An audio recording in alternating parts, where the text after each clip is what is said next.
usurper, but it was the treachery and barbarism of Tywin Lannister that sealed the fate of the Targaryen dynasty. My father, King Aerys, had ever been a friend to the Lions of the Rock.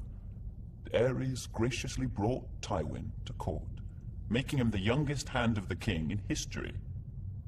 He gave him power. He gave him respect. He made it possible for Tywin to restore House Lannister to glory. Aerys and Tywin governed side by side for 20 prosperous years. Still, when the usurper called his banners in rebellion, Tywin Lannister ignored his king's pleas for help and stayed holed up in his stronghold of Casterly Rock.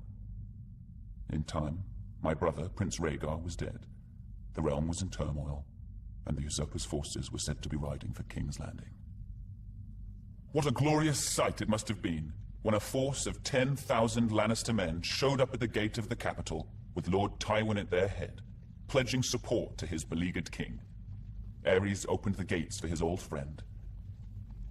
Instead, Lannister and his men proceeded to plunder and destroy the city that he had called home for decades. As the capital was ravaged and its people terrorized, Jaime Lannister, son of Lord Tywin, proved every bit as treacherous.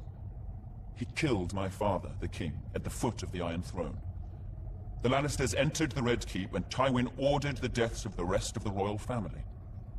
It is said Princess Rhaenys was found cowering under her father's bed and put to the sword. She was only a child. As for Rhaegar's widow, Elia, she was forced to watch as Lannister thugs dashed her baby son's head against a wall before being raped and murdered herself. As I was the heir to my father's throne, I had been spirited away to Dragonstone with my mother, Queen Rhaela, who was with child.